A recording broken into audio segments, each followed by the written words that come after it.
Hey good people, Batavia here. We are growing the sweetest of sweet corn. We have it in the front yard garden, we have it in the backyard garden. It's in raised beds, it's in grow bags. We're gonna go ahead and dig in. Pretty good. Let's hope it tastes as good as it looks. Okie doke, so this is year 2 of growing sweet corn. Super excited about it. We have it in 3 spaces in the garden. So firstly sown was on May the 15th. This variety in the front yard is a wild violet, and it's supposed to produce kind of a white and purplish set of kernels. And it was sown originally on May the 19th. And so we have kind of 2 different size stalks.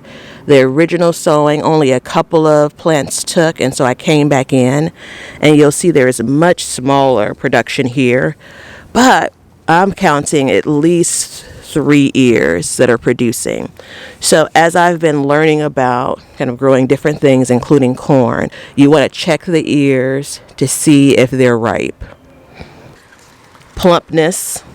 So if you're filling the ears and they're plump, it's because those kernels have produced and maybe you're ready to harvest. Once you get to the point of the silks being a dark brown, it's ready to harvest. Final way, I think, and I did this last year, is once you actually open up the corn just a smidge, you can pierce the ears, and if it's a white silky kind of substance, then the corn is definitely ready to harvest. If it's watery, it has a little bit more growing to do, a little bit more maturing to do.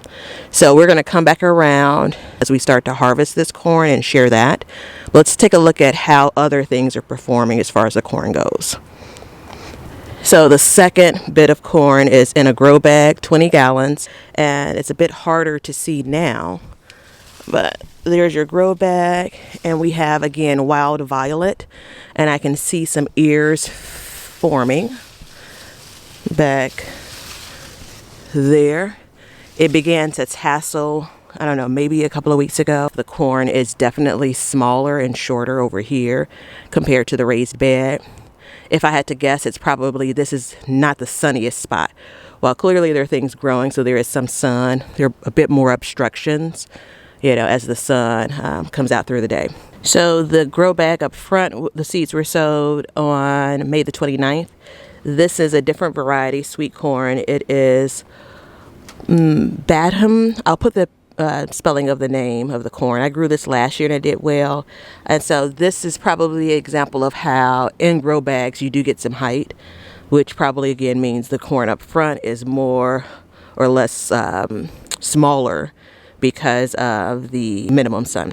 This was sown on May the 31st.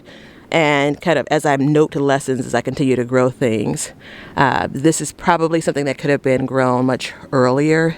I think I sowed corn in April last year and it did well.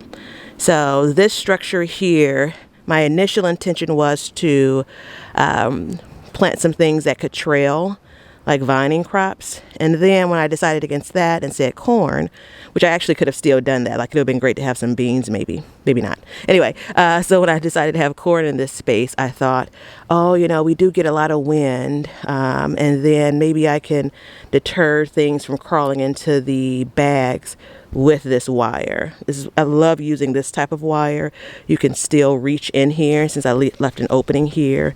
And technically, if it was some fruiting crop, I could probably get in here, like maybe for some smaller, like peppers or something like that. So a lot of uses actually have it as trellises as well. But this is really doing well. Stalks look good, tassels formed, and we'll be watching for corn to be produced pretty soon. A couple of notes. The mixture basically is potting soil and some compost. I've come back in once over the growing season to add some top dressing of compost. And then when I initially planted, I planted with like a granular all-purpose fertilizer. But I've kept it really simple. I've definitely read that they're heavier feeders. But I have never been that great about keeping up with routines like that. So, yeah, I'll see you in just a sec once we start harvesting. Okie doke, so it's been 10 days since we looked at these. We're going to go ahead and do a test to see if they're ready to harvest. All right, let's dig in. This definitely does look darker, at least some spots of it. So I'm just going to pull back some of the husk. Oh, that's pretty. All right, so we're going to do a finger test.